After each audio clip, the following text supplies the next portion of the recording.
Mi deseo fundamental era que los chavos de ahora, los chamacos que no vivieron el 88, dijeran, oye, quiero entender lo que pasó en el 88, quiero entender cómo fue que llegamos. Debemos entender que había un México diferente, que había un México donde el Estado era el que generaba los crímenes contra su población, donde no había libertad de expresión, donde no había democracia. Y ese México sí ha existido y era el México de mi juventud. Y tenemos que saber y aprender de ese México para que esas cosas no vuelvan a suceder. Por otro lado, yo me acuerdo, de verdad, a los chavos ya no los van a entender, pero yo me acuerdo de las comidas en la casa de mi abuela, donde alguien decía algo contrario al gobierno y todo el mundo se asustaba, ¿no? Yo decía, pues que aquí hay alguien que no sea la familia, ¿no? Decía, no, cuidado, no digan eso. O decían, no, tal cosa es comunista, y todo el mundo decía Dios y se persinaban, ¿no?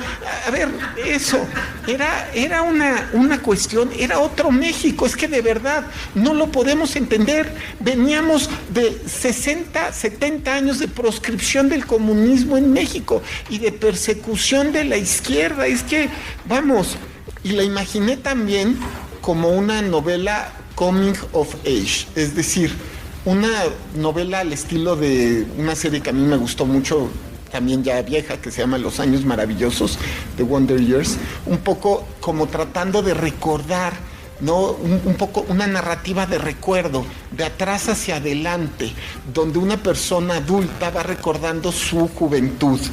Y de alguna manera los personajes son arquetípicos.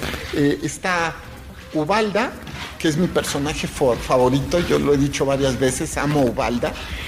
Es una mujer indígena de la resistencia histórica, una mujer fuerte, revolucionaria. Alfonso, que es un muchacho de clase media, de alguna manera es producto del milagro mexicano de los años 40, 50. Y Francisca es una paradoja, porque ella está en la clase alta mexicana y sin embargo tiene problemas de asimilación. Y eso también había que narrarlo, ¿no? Claro, los ricos también lloran, decían en las telenovelas de alguna manera. Pero en este caso me parecía que Francisca era la manera en la cual se podía evidenciar también cómo hay una clase alta, pues altamente discriminatoria. Eso también es verdad. En fin, traté de identificar en la novela, tampoco lo había dicho antes, pero lo quiero decir, un modelo político que afortunadamente ya no existe, y de alguna manera recordar pues los sufrimientos de una generación que es la generación, por supuesto. Yo puedo leer libros acerca de la guerrilla, escribir una novela que tenga que ver con la guerrilla, pero híjole, no, la verdad no estoy seguro, creo que la pluma es mi arma en dado caso, pero por supuesto que admiro a esa gente, ¿no? Y ahí está justamente el tema, ¿no? Es una novela que nos recuerda los esfuerzos que han hecho las generaciones previas para crear el México que hoy vivimos. Bienvenidos a Retrovisor Digital, un podcast para el diálogo y la deliberación. Crónicas, reseñas y entrevistas. Conversaciones con Ivonne Melgar.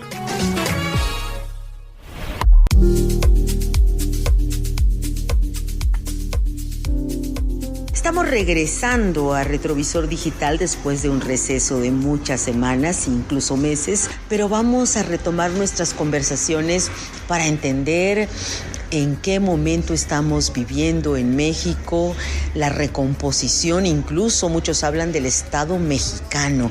Y hoy tengo el privilegio de conversar con el magistrado Felipe de la Mata Pisaña, que además de haber protagonizado no solo la calificación presidencial de 2018, sino la de 2024, y haber conocido, pues yo le llamaría las tripas del sistema político mexicano a través de los litigios que ha resuelto.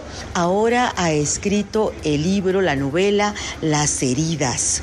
El año en que la democracia se perdió, una mujer lo dejó todo para impedirlo, de Planeta, en su vertiente Espasa. Planeta Libros y Espasa nos presenta esta novela, y es un gusto para mí conversar con él en esa vertiente, en la vertiente de maestro de la Facultad de Derecho de la UNAM, maestro de la UP, maestro también de generaciones de juristas, de impartidores de justicia, y formado también en la carrera judicial. Magistrado, muchas gracias por aceptar esta conversación. Doña Ivonne, ¿qué tal? Buenas tardes. Un gusto saludarla a usted y a su auditorio también.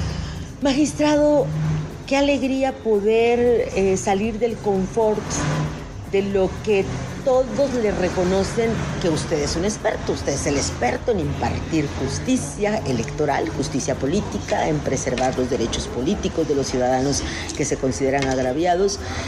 Tiene muchos años en ello, tiene el reconocimiento de sus pares, y por algo llegó a la Sala Superior del Tribunal Electoral del Poder Judicial de la Federación. Pero también, qué alegría, digo, darse el permiso de salir de esa sala de esa sala de confort, de ese espacio de confort, de ese espacio donde ya conoce las reglas perfectamente, para determinar entrar a la literatura, a la narrativa y a otro mundo donde también se somete a ser juzgado y a ser disfrutado y a ser aplaudido y a ser leído, porque ya es público, Las heridas.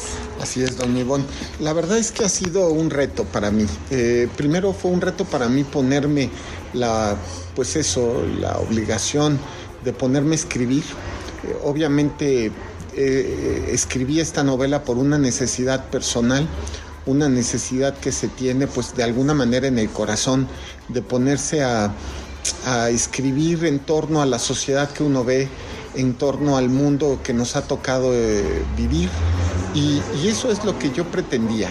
Yo lo que deseo es transmitir lo que yo vi del año de 1988, lo que vi de joven, lo que vi en mis épocas, en mis lozanías, dirían los clásicos, caminando por la calle de una Ciudad de México que ya era una gran metrópoli, pero al mismo tiempo que era una gran metrópoli, era tan diferente a la actual. Ahora ya es una verdadera megalópolis, ¿no? Y sin embargo, siguen sonando las campanas tradicionales de las iglesias que desde entonces y desde hace siglos han sonado, y sin embargo siguen las monjitas afuera de las iglesias vendiendo los domingos el rompope o el pan que llevan a cabo.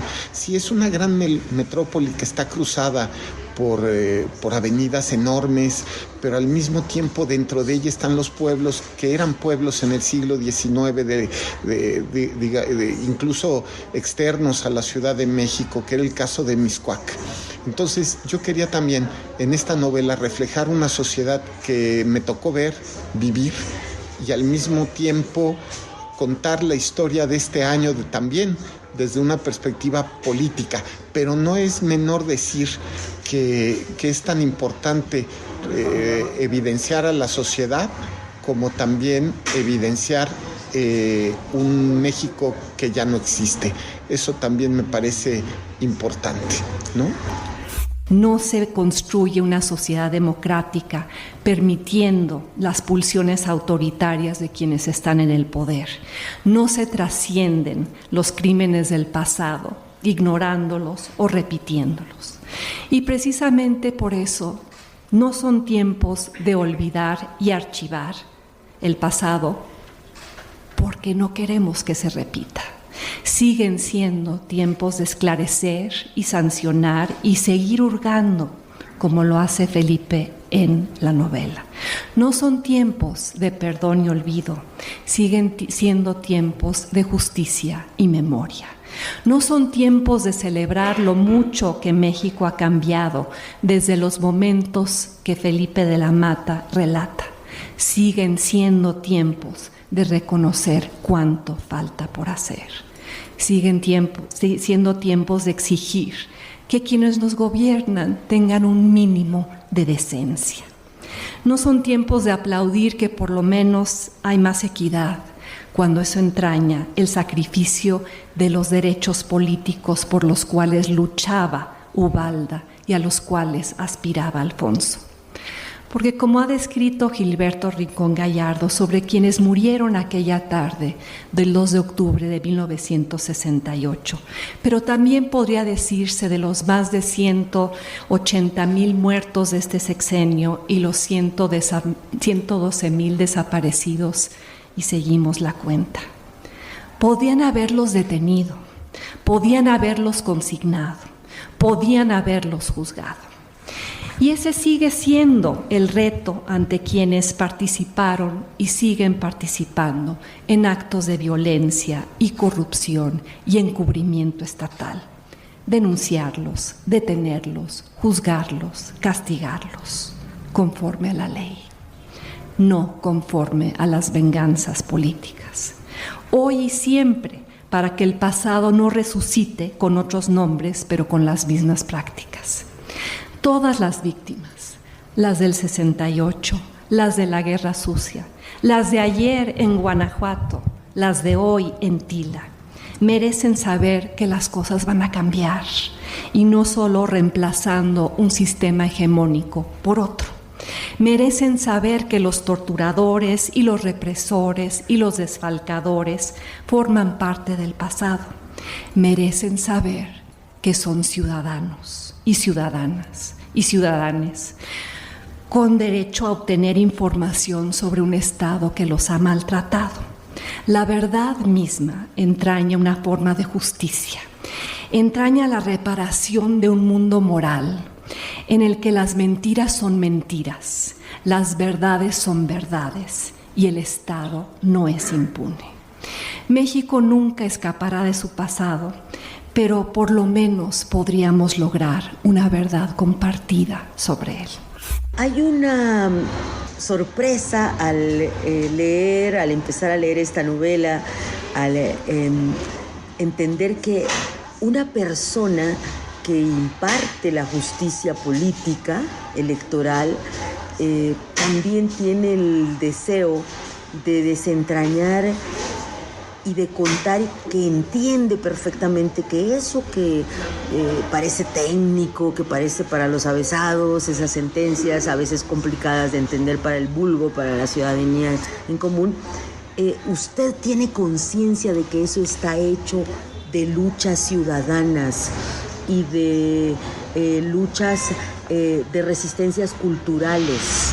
Y yo creo que eso es un poco lo que trasmina Las heridas, el libro, una comprensión y una comprensión con H intermedia de que hay en el escritor, en el narrador, la conciencia de que el Estado mexicano que se ha ido construyendo también tiene que ver con esas luchas, ¿no? Sí. ¿Cómo lo vive usted a la hora de impartir justicia y cómo lo vivió a la hora de escribir? Mire, doña Ivonne, cuando en el año 2018 nos tocó entregarle la constancia de mayoría al actual presidente de la República, inmediatamente sentí, por supuesto, una gran responsabilidad, por supuesto, una sensación de que estaba cumpliendo con un deber cívico, pero más allá de eso, sentía yo que había sido un gran testigo de la historia, es decir, el privilegio de estar en el momento en el cual, al fin, voy a decirlo de esa manera, un líder de la izquierda llegaba al máximo puesto que puede tener una nación. Como testigo de la historia estaba viendo de alguna manera que se cerraba un ciclo en la historia de México, un ciclo que había iniciado en 1988, un ciclo que había iniciado con la candidatura del ingeniero Cárdenas.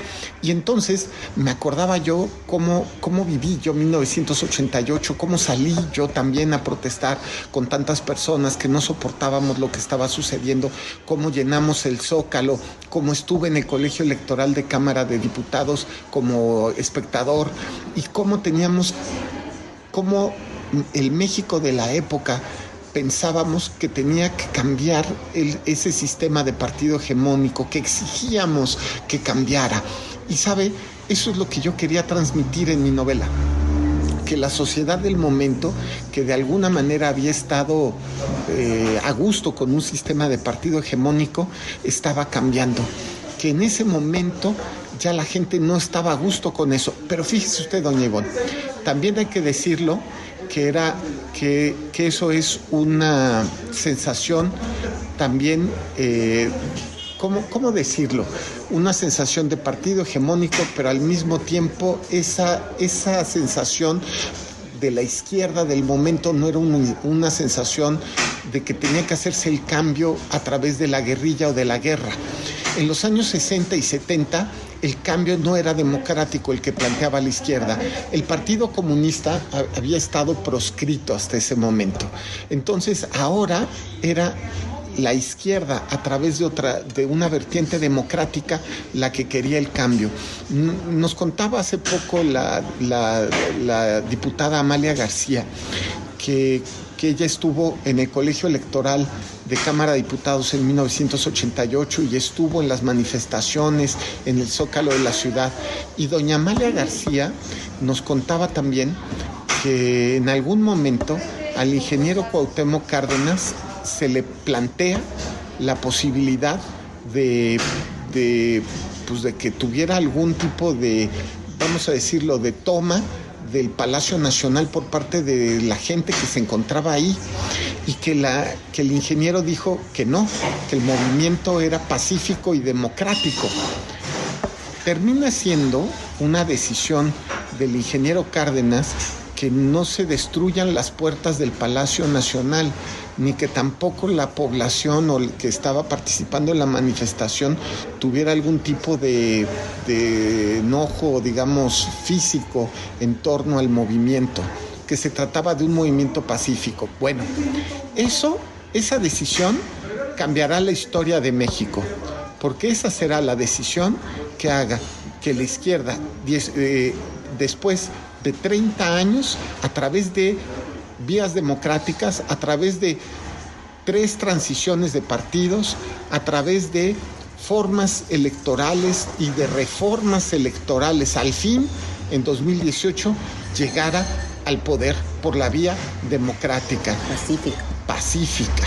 Y eso, creo que ese momento para mí fue como muy especial, seguro para muchos millones de mexicanos también. Y yo quería contar cómo empezó ese ciclo. Y eso es lo que hice en esta novela. Una novela histórica en la que cuento cómo inicia el ciclo de la izquierda y cómo de la izquierda democrática y cómo se institucionaliza. De alguna manera los jóvenes ahora piensan que es mágico, ¿no? Es decir, que llegan, votan y cambia el partido político. Llegan, votan y siempre habrá democracia. No, a ver, ojalá habría sido así. Por supuesto que hubo en México una época en que México no era democrático. Por supuesto había una época en la cual el presidente de la República estaba en todos los organismos electorales, donde el secretario de Gobernación presidía la Comisión Federal Electoral, donde los colegios electorales de las cámaras de diputados y senadores resolvían los conflictos electorales. Había una época en que este país no era democrático, y eso hay que recordarlo, porque serán las luchas posteriores al gran fraude electoral de 1988 los que cambiarán el rostro del México histórico. Será esto lo que permitirá que México se abra a la democracia que hoy vivimos. No es perfecta nuestra democracia, pero lo que tenemos hoy, sin duda, es gracias o inició en ese ciclo histórico que empezó en 1988. Esta novela, producto de un reto del autor consigo mismo, entrelaza varias historias de andanzas, amores, relatos, acontecimientos, de política, desde los finales de los años 60, pasando por los finales de los 80 del siglo pasado y un poquito más. Es una novela de la vida de la Ciudad de México en tiempos que marcaron la historia. En ella se desbordan los sentimientos de Felipe de la Mata.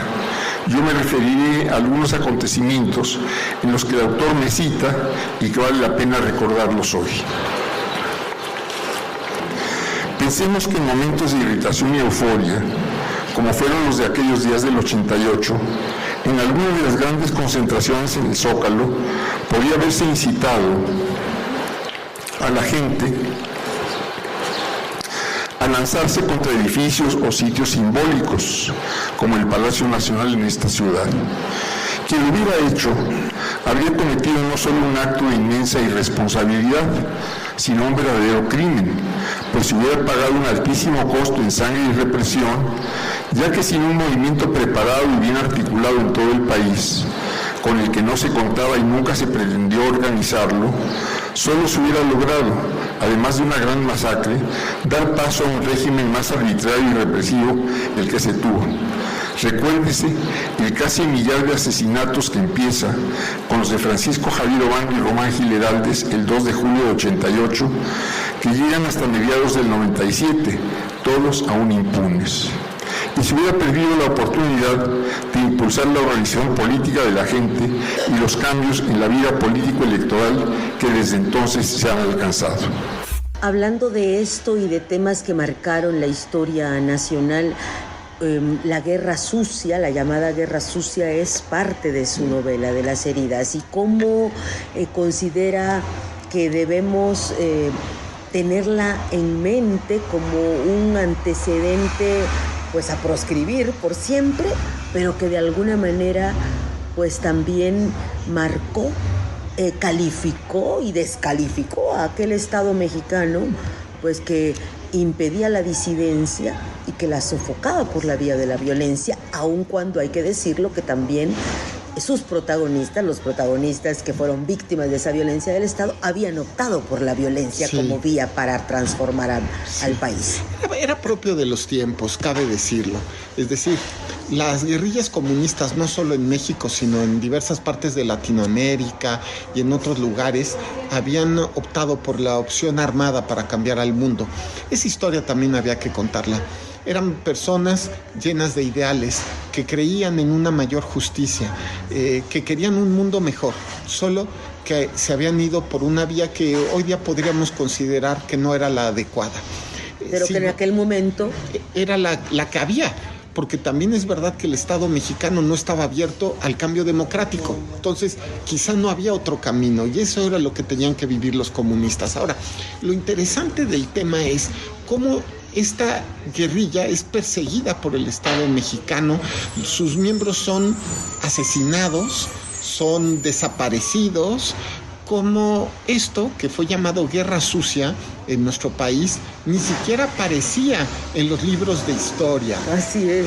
Nadie reconocía la existencia de estos crímenes de Estado por parte del gobierno mexicano, hasta ya muy entrados los años 2000. México pasará a la historia digamos, por estos crímenes de Estado. El gobierno mexicano pasará a la historia por estos crímenes de Estado. Es importante recordarlos, es importante volverlos a hablar, es importante recordar una época en la cual el Estado perseguía a los opositores, en cual el Estado asesinaba a los opositores sin que mediara juicio y simple y sencillamente desaparecía en muchas ocasiones su cadáver, como pasó, por ejemplo, y voy a poner solo el caso, con la tumba de Lucio Cabañas, que por décadas no se supo dónde estaba enterrado Lucio Cabañas. Es decir, tenemos un caso en el cual el ejército no solamente, porque eso es lo que termina determinándose, no solamente lo asesina, vamos a llamarlo en una batalla, pero lo asesina, sino que además esconde su cadáver para que no pueda tener, digamos, un punto de referencia a sus seguidores, un punto para rendirle homenaje, ¿no?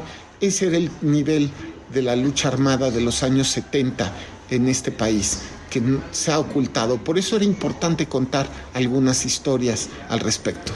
Pero a partir de eso empieza un camino de reformas y de transformaciones sucesivo apasionante, y al mismo tiempo relata el autor en esta novela que está basada en un tramo de vida política civil, social de nuestro país, los sucesivos cambios desde aquella época en la cual las elecciones las organizaba el Ejecutivo Federal a través de la Secretaría de Gobernación y la calificación se hacía en el colegio electoral.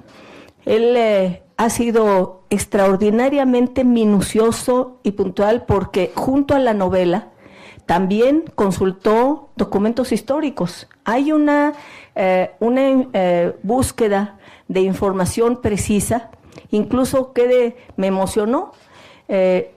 Rescata el discurso del ingeniero Cuauhtémoc Cárdenas en el Zócalo de la Ciudad de México, días antes de las elecciones en las que él fue candidato a la presidencia de la República en 88. Y entonces hay fragmentos completos que se entrelazan con la novela, pero que son formidables, y da cuenta de cómo Cuauhtémoc Cárdenas toma la decisión, previendo que habría un gran fraude electoral, de señalar que había que actuar con determinación, con firmeza, pero también con gran responsabilidad.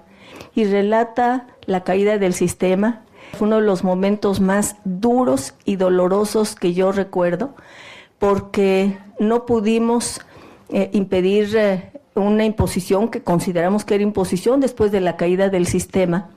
Pero en el libro, al final, con el relato y con el rescate de la intervención del ingeniero Cuauhtémoc Cárdenas, y tal vez por eso se llama Las heridas, porque hubo que luchar mucho y hay heridas que se produjeron por esa lucha. Había una gran cantidad de mexicanos y mexicanas, miles y miles enardecidos por el fraude electoral. Y en un gran mitin en el Zócalo de la Ciudad de México, muchos decían que había que tomar Palacio Nacional, y éramos miles y miles, no solo en la Ciudad de México, sino en todo el país. Y el ingeniero Cuauhtémoc Cárdenas dijo que no, dijo que había que formar una fuerza política para ir a la batalla, recuperar la memoria de dónde venimos, hacer el rastreo de esas señas de identidad es fundamental para entender también en qué momento actual estamos, qué es lo que hemos conquistado y debemos cuidar, qué es lo que falta por hacer, qué es lo que nos identifica hoy como mexicanos y mexicanas. Ha sido interesante ver cómo usted se ha abierto al escrutinio de actores políticos que han sido quizás protagonistas de las sentencias que usted ha tenido que deliberar, pero que ahora han estado presentando la novela de Las heridas. Magistrado Felipe de la Mata Pizaña, por ejemplo, una Denise Dresser, indispensable para la discusión pública desde el ámbito del análisis político, pero también un tribuno del tamaño y del alcance de Gerardo Fernández Noroña, e igualmente una Amalia García, pues que para nosotras las feministas es la gran legisladora que emprende la lucha en sus primeras legislaturas, allá cuando pues era de una bancada totalmente testimonial y líder del PRD en su momento, y la primera gobernadora de izquierda en México. Y pues hemos visto que también el Fisgón estuvo en su presentación. ¿Cómo valoraría la digestión, por llamarle de alguna manera, o el procesamiento, o la lectura que ha habido de Las heridas? ¿Qué ha aprendido de estas presentaciones, de estas conversaciones con quienes ya disfrutaron la novela? ¿Y qué balance tiene? Mire, yo la verdad es que he estado muy honrado con la presencia de las personas que han mencionado. La verdad es que por todas ellas guardo un respeto intelectual enorme. Y le voy a decir quién más, y para mí fue muy especial que estuviera en la primera presentación de la novela, que estuvo el ingeniero Cuauhtémoc Cárdenas. Maravilla. Entonces, cuando estuvo el ingeniero Cárdenas, y él nos cuenta justo el momento en el cual le están exigiendo de alguna manera un grupo de personas que se busque la vía de la violencia, que se tomen, incendien las puertas de Palacio Nacional, y él llama pues justamente a la paz y a las formas pacíficas y democráticas de solución de los conflictos. Es que cuando él nos lo cuenta, se puede consultar en YouTube lo que él dice en esa presentación. de verdad que para mí fue fundamental, porque me di cuenta, si él hubiera optado por otra opción, claro, probablemente el país se hubiera incendiado. Por supuesto. Y otra hubiera sido la historia del país. Y seguramente para mal. Pero se va por la vía institucional y democrática como es él, ¿no? Como un demócrata consagrado. Y la historia lo juzgará por todo lo que hizo, pero también por lo que no hizo. Y en ese caso lo que no hizo fue incendiar al país. En su autobiografía, el ingeniero Cárdenas relata también este momento. Y él, si recuerdo bien, lo que dice es algo así como nos pedían que tomáramos las armas, ¿no? Y la pregunta que hace, y él responde con una pregunta: ¿y cuáles armas? Si nuestro movimiento no tenía armas, si esto era pacífico, ¿no? Bueno, la verdad es que esto nos evidencia la responsabilidad de este líder histórico, que con él se democratiza e institucionaliza la izquierda en México, porque lo que es cierto es que su candidatura conglomeró a muchos partidos políticos con registro y sin registro, movimientos sociales que históricamente incluso habían estado proscritos, que después, de alguna manera, también se formarán parte del PRD. Y eso me parece que cambia la historia de la izquierda en México. No debemos dejar de darnos cuenta que es el 88 el que explica las reformas electorales de los años 90, 2000, y no se diga ya, repito, de 2018. No habría 2018 sin 88. La verdad es que por eso hay que recordarlo a la gente. Tenemos que recordárselo a los jóvenes. Han habido historias que gracias a las cuales podemos entender nuestro presente. Es maravilloso eso, y en ese sentido me gustaría preguntarle ¿qué tanto superamos ya como sociedad, y sobre todo la sociedad política, esta sociedad que se alimentó de sentimiento de agravio por la guerra sucia, quienes estuvieron encarcelados, hijos, parientes, amigos de quienes vivieron la cárcel en Lecumberri por las secuelas del 68 y de todo lo que fue pues el halconazo? ¿Qué tanto esa narrativa, magistrado Felipe de la Mata Pizaña, de que el Estado burgués y sus instrumentos burgueses de sometimiento debían ser transformados? ¿Qué tanto hemos superado eso? Porque muchos de los que vienen de esa generación ahora acompañan de alguna manera a la presidenta electa, porque son hijos de esas luchas. No estoy ni calificando ni descalificando, solamente describiendo que hay un continuum de movilización social. Y incluso si nosotros leemos el libro Claudia Presidenta, de nuestro colega Cano, pues vemos cómo ella recupera a esa asimilación, esa alimentación, ¿no? ¿Qué tanto hemos superado? Porque da la impresión de que sigue habiendo esa falta de comprensión hacia la importancia de contar con tribunales que pacifiquen el conflicto. Claro. Mire, yo no sé si lo hemos superado.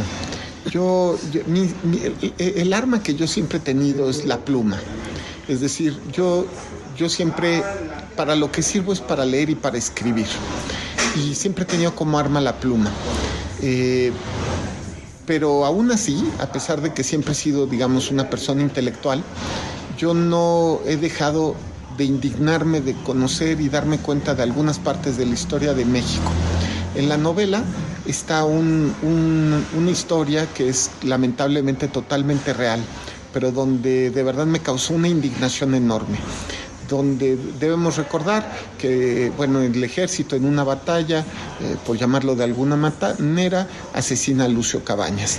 Y después de esto, es detenida la esposa de Lucio Cabañas. Pero según datos que se han dado incluso por algunos de las personas de la época, de las personas directamente relacionadas, Rubén Figueroa, quien previamente había sido secuestrado por Lucio Cabañas y puesto en libertad, pues cómo decirlo, viola a la esposa de Lucio Cabañas, no en una sino en varias ocasiones, hasta el punto en el cual la embaraza. Tengo la idea de que el niño que nació de esos actos, pues fallece posteriormente a muy pequeña edad.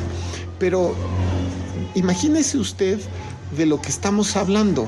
O sea, estamos hablando de una bajeza infrahumana llevada a cabo sobre una víctima inocente.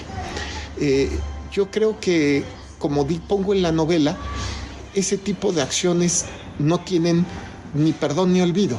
Más bien, yo creo que ese tipo de cuestiones no pueden ser superadas. Me parece que más bien tenemos que crear las instituciones democráticas para que no se vuelvan a repetir.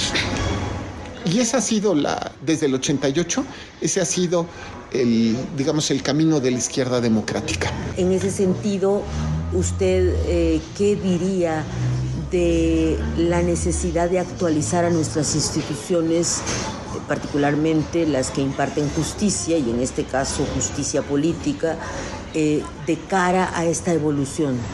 Mire, por supuesto que todas las instituciones necesitan siempre una revisadita, como ahora dicen, una chaineadita. No, está bien. Yo creo que lo que es importante es que cualquier revisión que se haga a las instituciones electorales o judiciales no parta de la falsedad de que no sirven para nada y que no sirven y nunca han servido. No, a ver, por ejemplo, en el caso de la justicia electoral, estas son las instituciones de justicia electoral que han permitido que haya 3 transiciones de partido político en México. Estas son las que han permitido que haya transiciones en prácticamente todos los estados del país, que han permitido que haya transiciones sucesivas a nivel municipal y estatal. Entonces, eso de que no sirven, pues no, la verdad es que los datos no van en ese sentido. Ahora, eso no significa que sean perfectas ni que no puedan ser revisadas. Por supuesto que hay muchas cosas que revisar y por supuesto hay muchas cosas también que aprender de lo que se ha hecho bien y de lo que se ha hecho mal. Y tenemos que corregirlas como sociedad. Eso también es verdad. Usted, gran lector y maestro, conocedor del Príncipe de Maquiavelo, y en ese sentido nos comentaba fuera de registro que lo ha releído en muchas ocasiones en los últimos años, sabe de la condición humana del poder. ¿Qué tanto hemos acotado? ¿Qué tanto nuestro leviatán, qué tanto nuestro Estado mexicano, nuestras reglas de convivencia, doctor de la Mata Pizaña, logran domar la pulsión del abuso de poder que pudo haber tenido en la guerra sucia las manifestaciones quizás más feroces e imperdonables, como usted bien lo ha señalado? ¿Qué tanto como sociedad los que ejercen el poder en México pueden ser acotados en esa pulsión de abuso de poder? A ver, lo primero que hay que decir es una reflexión que yo le digo mucho a mis estudiantes de la UNAM del tema de derecho constitucional mexicano. Los hago leer a Carpizo, donde él habla de las facultades metaconstitucionales del presidente de la República. Pareciera que como sociedad, históricamente, tenemos en nuestro corazón siempre la figura de un emperador, ¿no? Vamos a decirlo así, de un gran Tlatoani, que es el que debe mandarnos. Pero también es verdad que en las últimas décadas se han construido instituciones que han podido, de alguna manera, acotar las facultades metaconstitucionales del presidente de la República. Yo creo que lo que tenemos que hacer también es reflexionar qué ha servido y qué no ha servido en torno a estas instituciones y facultades. ¿Para qué? Para el efecto de que no renazca la figura del Tlatoani todopoderoso, como pasaba en los años 70, donde todas las candidaturas eran puestas por el dedo del presidente de la República, que era poderosísimo y el que determinaba quién iba a ser gobernador o quién iba a ser diputado o quién iba a ser senador o quién era su sucesor. Y la gente iba a votar sabiendo que su voto, pues hombre, no sabían si se contaba o si tenía efectos, no importaba, porque ya sabían cuál iba a ser el resultado. Todo lo iba a ganar un solo partido, que era el partido hegemónico. ¿qué reformas del Estado mexicano podríamos impulsar o podríamos tener o necesitar para que se diera esta mejoría? Y sobre todo algo que usted señala mucho en sus conferencias e incluso también en sus reflexiones como impartidor de justicia, como juez electoral, y ese de que el derecho electoral tendría y sus instituciones tendrían que estar al servicio o deben estar al servicio de los ciudadanos y no de los partidos, y que los partidos tienen que ser, por lo tanto, escrutados y valorados como instituciones de interés público. Mire, yo el primer punto que pongo sobre la mesa es: sí se requieren reformas electorales, he dicho varias de estas, pero lo más importante es, las reformas electorales deben tener otra visión, una visión ciudadana. No podemos pedirle a los políticos que actúen de manera diferente a su naturaleza, es decir, los políticos buscan el poder y son al poder lo que el avaro al dinero, es decir, el poder se concentra, buscan ellos tener el poder, ejercer el poder de manera personal y única. Esa es la naturaleza de las cosas. Por eso se requieren crear pesos y contrapesos que también atengan a la naturaleza lógica del poder. Eso es lo que yo diría, ¿no? Necesitamos que haya una reforma electoral donde se ponga la vista en las necesidades de los ciudadanos y los derechos de los ciudadanos, y no en las necesidades de los partidos y los políticos. Finalmente, magistrado, usted empieza a escribir, nos dice, en la pandemia. Será interesante que algún día nos cuente a qué horas lo logra hacer, porque es maestro, es conferencista, es magistrado, está revisando sus ponencias, pero pues también está escribiendo y va a seguir escribiendo. Pero le pregunto al escritor, le pregunto al lector, le pregunto al observador, al hombre que se emociona cuando ve un ciclo cerrado de 88 a 2018, pero también le pregunto al jurista y al juez electoral, ¿qué va a significar y qué significa la alternancia de género por primera vez en México para un hombre como usted, que ha sido aliado de todas y que es aliado de todas las acciones afirmativas? Y con esto terminamos. Mire, le voy a decir, para mí es una felicidad enorme. Yo con esto le digo a todas las mexicanas que si esto termina de pasar, que es muy probable que así sea, será una gran noticia para todas las niñas del país y también para mis hijas. Sí, si ellas quieren, también pueden ser presidentas del país. Solo es cosa de que lo deseen y hagan todo lo necesario. Hay que romper también ese techo de cristal. Gracias, magistrado. Muchas gracias.